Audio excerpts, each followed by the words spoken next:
Hello aspirants, welcome back to legal edge after college. My name is Satyendra और आज हम discuss करेंगे एक बहुत ही important topic. I really hope कि आपकी सीयूईटी एलएलएम की प्रिपरेशन बहुत अच्छी चल रही होगी। हमारे पास टाइम भी बहुत कम बचा है, लेकिन आज हम ऐसे टॉपिक के बारे में डिस्कस करने वाले हैं जिसको प्रिपेयर किए बिना हम सीयूईटी एलएलएम 2024 में अपियर नहीं हो सकते। यस गाइस, सो ये वीडियो आपके लिए बहुत इंपॉर्टेंट होगा। इसमें हम बहुत सारी इंपॉर्टेंट चीजें डिस्कस करेंगे। सो प्लीज ये वीडियो एंड तक देखिएगा। और इस उससे पहले अगर आपने इस चैनल को सब्सक्राइब नहीं किया है तो please do subscribe this channel, right. तो अब हम डिस्कस करते हैं कि आज हमारा टॉपिक क्या होगा।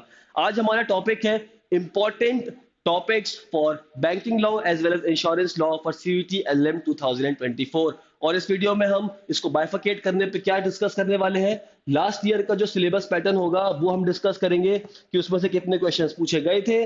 उसके बाद हम डिस्कस करेंगे जो भी ऑफिशियल सिलेबस है बैंकिंग लॉ का और इंश्योरेंस लॉ का। उसके बाद उसमें से कौन से इंपॉर्टेंट टॉपिक्स हैं जो कि टेंटेटिवली पूछे जा सकते हैं इस साल यानी कि next month, right. So before wasting any time further we can start the discussion. सबसे पहले अगर हम देखें प्रीवियस ईयर का बाइफर्केशन सब्जेक्ट वाइज, तो इसमें आप देख सकते हो अमंग्स ऑल दी सब्जेक्ट्स इसमें कॉन्स्टी, एडमिन, क्रिमिनल लॉज है, सिविल लॉज है, लेकिन इसमें से किसी में भी यहां भी आप देख सकते हो आईपीआर, सीपीसी, कंपटीशन सब पूछा गया है। लेकिन लास्ट ईयर 2023 के पेपर में there was no question from banking law और इंश्योरेंस लॉ। यस, इतने पहाड़ जैसे सिलेबस में कोई भी क्वेश्चन नहीं पूछा गया था। सो यहाँ पे आप सोच रहे होंगे कि क्या इस साल पढ़ना जरूरी है, बिकॉज सब्जेक्ट्स तो चेंज नहीं हुए। Last year also there were only 38 subjects, that was not only, it's vast, I know that. और इस साल भी 38 सब्जेक्ट्स ही हैं। तो इस साल हम क्यों पढ़े, वो इसलिए पढ़ना है क्योंकि ये कभी भी प्रिडिक्टेबल नहीं होता है, क्वेश्चंस कहीं से भी आ सकते हैं। And subjects which are in vogue, which are in news all throughout the year, वो बहुत इंपॉर्टेंट हो जाते हैं। So banking law and insurance law ये ऐसे टॉपिक्स हैं जो कि रोजमर्रा की जिंदगी में हर इंसान इनसे डील करता है, तो इनको प्रिपेयर करे बिना हम नहीं अपियर होंगे सीयूटी एलएलएम में। इसलिए आपकी हेल्प करने के लिए एलईएसी की टीम आई है, आपको एक अच्छा सा एक बहुत ही क्रिस्प एनालिसिस देने के लिए कि आपको कौन से सब्जेक्ट्स पढ़ने हैं। आप स्क्रीन पे देख सकते होंगे गाइस कि ये सिलेबस है बैंकिंग लॉ का ऑफिशियल, राइट। ये आपको सीयूईटी की वेबसाइट पे मिल सकता है और इस पीडीएफ का लिंक हमने डिस्क्रिप्शन में भी दे दिया है ताकि आप इसको बहुत इजीली यूज कर पाओ। तो आप देख सकते हैं there are 5 units being asked. यहाँ पे यूनिट 1 है, यूनिट 2 है, यहाँ पे यूनिट 3 है, 4 एंड 5। और हर यूनिट में there are so many topics involve. और अगर आप इसको माइन्यूटली अगर पढ़ पा रहे होंगे या फिर आप पीडीएफ से इसको देख लीजिएगा, हर यूनिट में बहुत ही बड़े बड़े टॉपिक्स दिए गए हैं। ऐसा नहीं है कि अगर 5 यूनिट्स है तो हर यूनिट में बहुत ही छोटे टॉपिक्स दिए गए हैं, बट नो। जैसे कि मैं आपको कुछ एग्जांपल दे देता हूं। यहाँ पे बात की गई है Indian banking structure, origin and evolution of banking institutions की। अब ओरिजिन एंड एवोल्यूशन तो खुद में ही बहुत इंपॉर्टेंट, एक बहुत ही वास्ट एक टॉपिक हो जाता है, बिकॉज बैंकिंग सिस्टम इंडिया में बहुत टाइम से, यहाँ पे आपको 200-300 साल की हिस्ट्री जाननी पड़ सकती है, राइट। अब उसमें से क्या इंपॉर्टेंट है क्या नहीं आपको कैसे पता चलेगा। उसके बाद आप देख सकते हो functions of banks, commercial banks, banking companies in India, RBI act पूरा का पूरा पूछा गया है, बैंकिंग रेगुलेशन एक्ट 1949 पूरा पूछा गया है, along with state bank of India, UTI, IDBI, RRB etcetera what not. और ये सिर्फ यूनिट 1 की बात है जिसमें आराम से उन्होंने 5 to 6 मेजर स्टैट्यूट्स पूछ लिए गए हैं, जिनको एक स्टैट्यूट को पढ़ने में आपको महीने लग सकते हैं। उसके बाद यहाँ पे 4-5 और यूनिट है। तो ऐसे में आप क्या करोगे। और इसके बाद अगर हम आपको दिखा दें कि इंश्योरेंस लॉ के बारे में क्या स्टेटस है, तो इंश्योरेंस लॉ का ये सिलेबस है। यहाँ पे भी 5 यूनिट्स पूछे गए हैं, ऑफिशियल नोटिफिकेशन है ये। और यहाँ पे भी बहुत इंपॉर्टेंट टॉपिक्स है, जैसे कि यूनिट 1 में आप देख सकते हो इरेडाई एक्ट है, इंश्योरेंस एक्ट 1938 है। और यहाँ पे फिर आप देख सकते हो कि पार्ट 3 में लाइफ इंश्योरेंस के बारे में पूछा गया है, जो कि बहुत बड़ा एक टॉपिक हो जाता है। मोटर व्हीकल्स एक्ट यहाँ पे पूछा गया है, राइट। उसके बाद यहाँ पे आप फायर इंश्योरेंस देख सकते हो यूनिट 4 में, फायर इंश्योरेंस, जो कि आपने शायद अभी कभी सुना नहीं होगा और लॉ में शायद कभी पढ़ा नहीं होगा, राइट। फिर यहाँ पे लास्ट में आप एग्रीकल्चर इंश्योरेंस देख सकते हो, मरीन इंश्योरेंस देख सकते हो। यहाँ पे आपको लग रहा होगा कि आप कहीं पे इरडाई का पेपर तो नहीं दे रहे हैं जो उनका ग्रेड है ऑफिसर का होता है, but no, this is CUET LLM 2024। ये यहाँ पे ऑफिशियल नोटिफिकेशन है। I know there are so many subjects और हर सब्जेक्ट भी बहुत वास्ट उसमें सिलेबस अंदर दिया हुआ है। तो ऐसे में अब जो नेक्स्ट स्लाइड होगी उसमें एलईसी की टीम की रिसर्च है, जिसमें कि बहुत ही वेल क्राफ्टेड तरीके से बहुत ही माइन्यूटली ऑब्जर्व करके इंपॉर्टेंट टॉपिक्स को बताया गया है। So let's see the next slide, जिसमें हम सबसे पहले स्टार्ट करेंगे बैंकिंग लॉ से। पहले हम बैंकिंग लॉ डिस्कस करेंगे, उसके बाद will jump to the insurance laws. सबसे पहले आपको क्या पढ़ना है, as we mentioned in the official syllabus slide banking law का, कि ओरिजिन एंड एवोल्यूशन आएगा, राइट। बहुत बड़ा टॉपिक होता है, इसमें आपको बहुत चीजें करनी हो सकती है, लेकिन हम ऐसा नहीं करेंगे। यहाँ पे हम बहुत ही ऐसे इवेंट्स देखेंगे जो कि बहुत ज्यादा स्टैटिक है, बहुत ज्यादा हाईली प्रोबेबिलिटी वाले हैं। जैसे कि मैं आपको कुछ एग्जांपल दे देता हूँ। जैसे कि फर्स्ट बैंक ऑफ इंडिया क्या था, that was bank of Hindustan, Calcutta में आया था, 1771 में आया था, राइट। फिर एक बैंक आया था इंपीरियल बैंक ऑफ इंडिया 1921 में, वो एक इंपॉर्टेंट हो जाता है। वो इंपॉर्टेंट इसलिए हो जाता है बिकॉज 1955 में that bank got transformed into a bank which is present day state bank of India. इसलिए कुछ क्वेश्चंस बहुत इंपॉर्टेंट हो जाते हैं। ऐसे ही इंपॉर्टेंट पास्ट इवेंट्स के बाद में आप बात कर सकते हो कमिटीज की। अब कमिटीज के एग्जांपल ये हो सकते हैं, for instance banking evolution in India में there are two committees which are very important.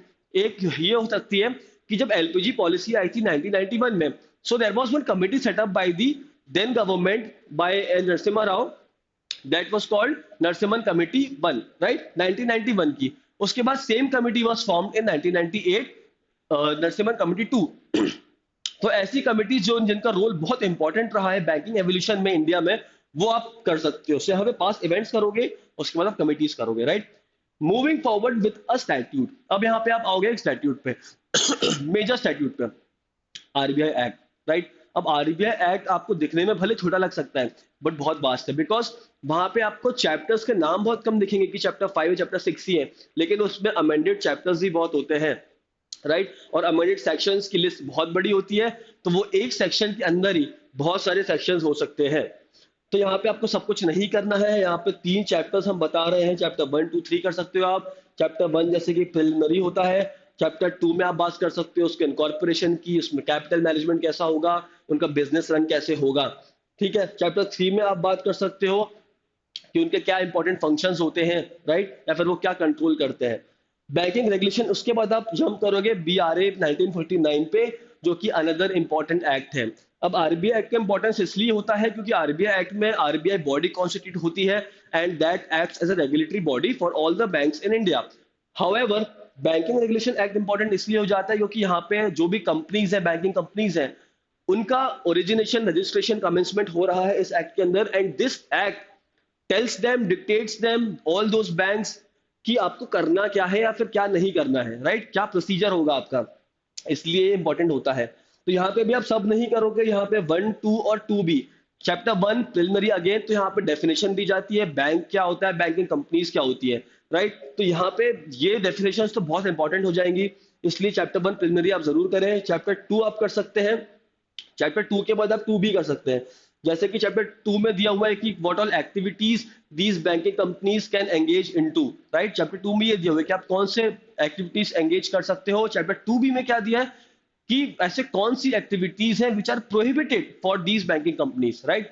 तो यहाँ पे आप डेफिनेशन देख सकते हो, यहाँ पे क्या एक्टिविटी करते हैं बैंक्स, या फिर अलाउड है उनको, या फिर ऐसी कौन सी एक्टिविटी जो कि प्रोहिबिटेड है। इतना करोगे तो I think banking regulation act आपके लिए बहुत काफी होगा और आराम से क्वेश्चंस कर सकते हो। इसके बाद जो थर्ड थर्ड जो एक्ट होगा, but it's not the last, उसके बाद हम एक और एक्ट करेंगे, वो है SARFAESI act. SARFAESI act 2002 important act है बैंकिंग रेवोल्यूशन में, बैंकिंग एवोल्यूशन में। तो यहाँ पे भी आपको सब कुछ नहीं करना है। सबसे पहले आप एक इंपॉर्टेंट कॉन्सेप्ट के बारे में जानेंगे, that is ARC, asset reconstruction company क्या होती है, राइट। इसकी डेफिनेशन जानिए, और इसके रजिस्ट्रेशन वाले जो भी प्रोविजंस हैं जो कि आपको चैप्टर 2 में मिल जाएंगे, वो आप देख सकते हैं। एआरसी को अगर आपने जान लिया, उसके बाद आप आइए इन सेक्शंस पे। यहाँ पे हमने 4 5 सेक्शंस दिए हुए हैं, सॉरी 4 सेक्शंस दिए हैं, 13 14 15 17। अब 13 क्या होता है, अब जैसे कि आपको पता होगा कॉन्स्टिट्यूशन में सेक्शन 13 होता है, सेक्शन 32, आर्टिकल 13 और आर्टिकल 32 होते हैं, हार्ट एंड सोल कह सकते हैं इनको हम। वैसे यहाँ पे section 13 can be called the heart and soul, because जिनको सारफेसी का फुल फॉर्म भी पता है उसको पता है कि लास्ट में जो वर्ड आते हैं वो होते हैं एनफोर्समेंट ऑफ सिक्योरिटी इंटरेस्ट। तो सेक्शन 13 उसी की बात करता है, एनफोर्समेंट ऑफ सिक्योरिटी इंटरेस्ट। इसका मतलब क्या हुआ कि भाई जो भी प्रोसीजर होगा पैसा वसूलने का डेटर से, वो पूरा प्रोसीजर सेक्शन 13 में दिया हुआ है, इसलिए बहुत इंपॉर्टेंट हो जाता है। ऐसे ही सेक्शन 14 में चीफ जुडिशियल मजिस्ट्रेट या डिस्ट्रिक्ट मजिस्ट्रेट की आप हेल्प ले सकते हो, यानी कि जो सिक्योर्ड क्रेडिटर होता है लेनदार है वो हेल्प ले सकता है सीजीएम की और डीएम की, किसमें, पैसा वसूलने में, रिकवरी ऑफ मनी में, इसलिए इंपॉर्टेंट है। 15 में अगर कुछ जो डेटर है वो एक कोई कॉर्पोरेशन है तो उसका जो मैनेजमेंट बोर्ड होता है, बोर्ड ऑफ डायरेक्टर्स होते हैं, वो सुपरसीड हो सकते हैं, 15 में दिया हुआ है। 17 में क्या होता है, अब 17 इसलिए इंपॉर्टेंट है क्योंकि जैसे कि 13 में हमने देखा कि जो क्रेडिटर है उसके पास राइट्स होते हैं पैसा वसूलने के, वैसे ही 17 में भी राइट्स होते हैं कॉर्पोरेट डेटर के या फिर डेटर के। राइट, डेटर यहाँ पे एप्लीकेशन फाइल कर सकता है, डीआरटी एक ट्राइब्यूनल होती है, डेटर रिकवरी ट्राइब्यूनल, वहां पे ये एप्लीकेशन फाइल करेगा ताकि अगर कोई भी मेजर जो कि 13 में लिए गए हैं कॉर्पोरेट सिक्योर्ड क्रेडिटर के द्वारा और वो अगर वायलेशन में है या फिर प्रिंसिपल ऑफ नेचुरल जस्टिस के खिलाफ है तो वो यहाँ पे डीआरटी में फाइल कर सकता है एप्लीकेशन सेक्शन 17 में। तो जैसे 13 है क्रेडिटर के लिए वैसे 17 डेटर के लिए। तो ये 4 सेक्शंस भी आप करोगे अलॉन्ग विद एआरसीज का इंट्रोडक्शन, उनके डेफिनेशन, रजिस्ट्रेशन के साथ में, तो सारफेसी आपके लिए काफी होगा। यहाँ पे अभी तक आपने क्या किया, आरबीआई एक्ट किया, बीआरए किया है, सारफेसी किया है। अब आप करोगे last statute, negotiable instruments act 1881। ये एक्ट भी बहुत लोग को डिफिकल्ट लगता है या फिर बोर लगता है। I personally felt really boring studying this particular act, इसीलिए इसमें टॉपिक्स भी बहुत ही अच्छे से एनालाइज करके बहुत ही कम निकाले गए। काइंड्स ऑफ नेगोशिएबल इंस्ट्रूमेंट्स करोगे, इसमें आपको डेफिनेशन देखनी है, इंपॉर्टेंट, बस आपको जानना है कौन कौन से नेगोशिएबल इंस्ट्रूमेंट होते हैं, जैसे कि चेक होता है, प्रॉमिसरी नोट्स होते हैं, राइट, ये सब आप देख लोगे कितना काफी। उसके बाद कुछ कॉन्सेप्ट्स होते हैं जैसे कि होल्डर क्या होता है, होल्डर इन ड्यू कोर्स क्या होते हैं, ये आपको चेक्स में या फिर प्रॉमिसरी नोट्स में ये सब आपको देखने मिलेंगे, तो ये कॉन्सेप्ट जान लीजिए। नोटिंग एंड प्रोटेस्ट क्या होते हैं, ये भी बहुत इंपॉर्टेंट कॉन्सेप्ट होते हैं। पेमेंट एंड ड्यू कोर्स क्या होता है और सेक्शन 138, सेक्शन 138 इंपॉर्टेंट हो जाता है गाइस इसलिए क्योंकि अगर आपको नहीं पता तो मैं बता देता हूँ, हमारे कंट्री में जो सबसे ज्यादा केसेस फाइल होते हैं उसमें से एक है सेक्शन 138 एनआईए का। ये क्या होता है, आपने सुना होगा चेक बाउंस के केसेस।